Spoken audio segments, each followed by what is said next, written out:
For today's video, gagawa nga pala ako ng minukmok with peanut butter on top. Kung isa kayo sa mga mahilig sa Filipino delicacy, ay talagang magugustuhan nyo to. Hi! It's me, Ella. Samahan nyo akong magluto at maglako ng minukmok. Tara na! So ayan guys, niluluto ko na nga ang gumaan. Yung pinagsasabay ko na sila ng mani. Para isang ano na lang, isang lutuan. Pinunasan at ginupit-gupit ko na nga rin palang ating mga dahon ay nang gagamitin natin bukas ang paglalagyan ng ating minukmok. Ayan, iuwi ko na nga pala yung aking mga pinagluluto.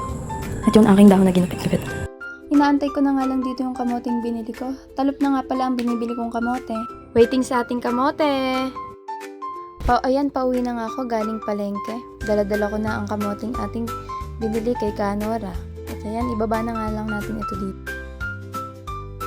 Isinalin ko na ang ating kamote dyan sa ating lababo dahil ito ay ating huhugasan.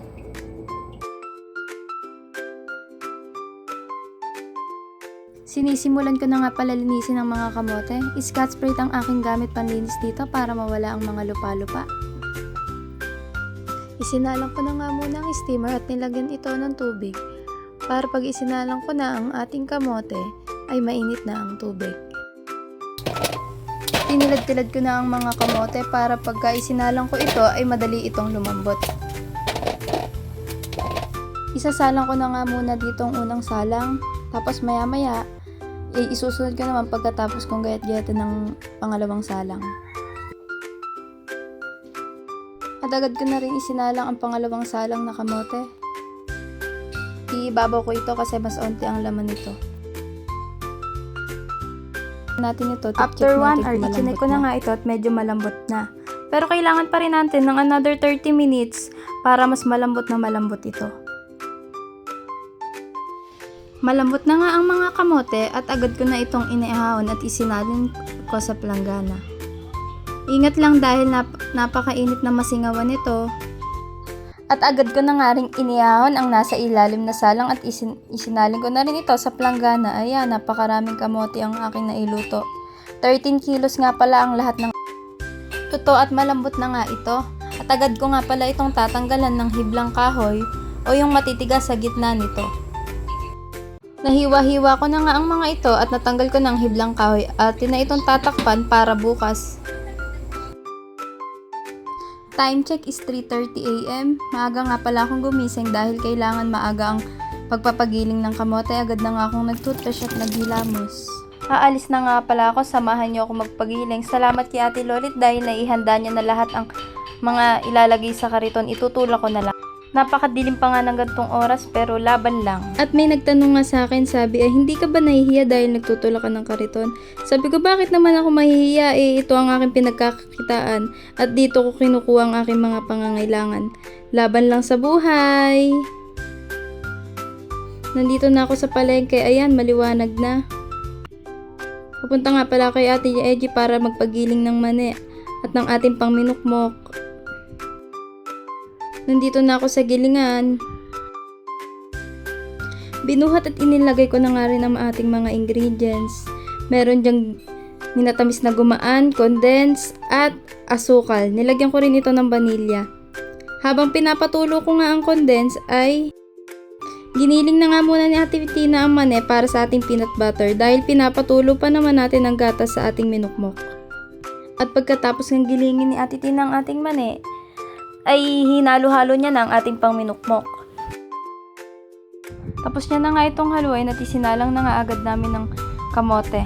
Siya ang nagbabayot, ako naman ang naglalagay ng kamote sa gilingan. Tapos na nga ang gilingin ng puti at ang natirang kamote ay nilagyan na nga namin ng food color na violet para nagko-complement ang kulay nito at para mas magandang tingnan. Pagkatapos nga namin itong kulayan, giniling na rin namin ng kulay violet na kamote. Tapos na nga itong gilingit at agad na akong nagbayad kay Ate Eji. Time check. 4 AM na. Inabot na nga rin ako ng kalahating oras sa palengke. Kaya ako yung uwi na. Minukmok check. Nagrepack nga ako ng 90 pieces. Ito yung mga ilalako ko sa palengke.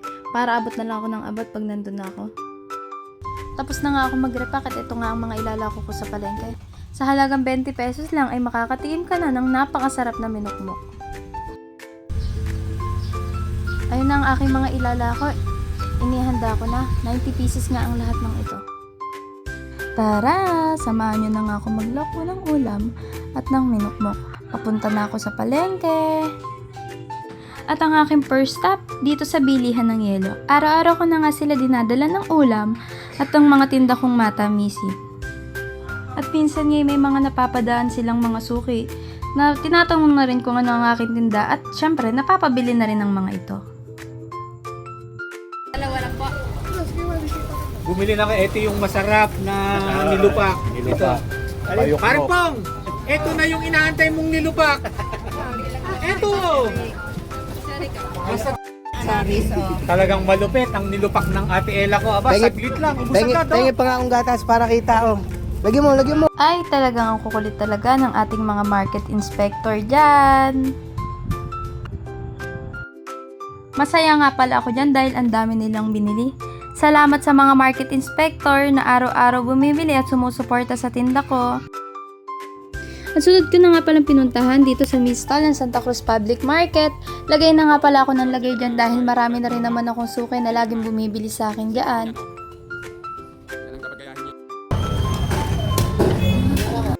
Pumunta na nga rin ako dito sa gulayan dahil meron pa akong tindang minukmok ay nagalok-alok muna ako dito. Tsaga-tsaga lang, makakaubos rin tayo. Okay. Kilawin. Edit mo yan. Ila pa lang. Ano ba yung matila mo? Sinantulan, kilawin. Magkano siya lang? 30 lang. Sabi lang kilawin. Sige, kilawin at saka rice mo. Ano to? Kung dito ka kasi. Ano ba to? Buksan talong. Babalot mo muna para wait lang. Kilawin. Hello vlog. Welcome to my guys. Maganda yung masarap. Oo nga, pag hindi nga masarap. Ito, mas marami kami. Ilan yun? 60 lang. Di ba kayo magpimulok mo? 6 lang yung dalawa. Isa lang. Dalpalit. Saka. Oo. Ano nga sa'yo? Yung isang Ang akin lang, loko ka. 60, 75. Kawasan ng video. Ito pa nandito. Oh, mali pala yun. Ayaw magsukli ng lokong ko. Thank you po. Bubuto Saka ko isa ka naman. na, minukmak. Ayun. Ay, masige. Matagal mo na yung ginawa, eh. Uwi na ako. Ito na lang pala. Dito minukmak na lang tira ko. Tapos, patong na natin. Ito na lang tira ko ng ulam. Uwi na. Tapos na nga pala ako magtinda at ako ay uuwi na ng road. Salamat sa mga suki ko at sa mga walang sawang sumusuporta sa tinda ko.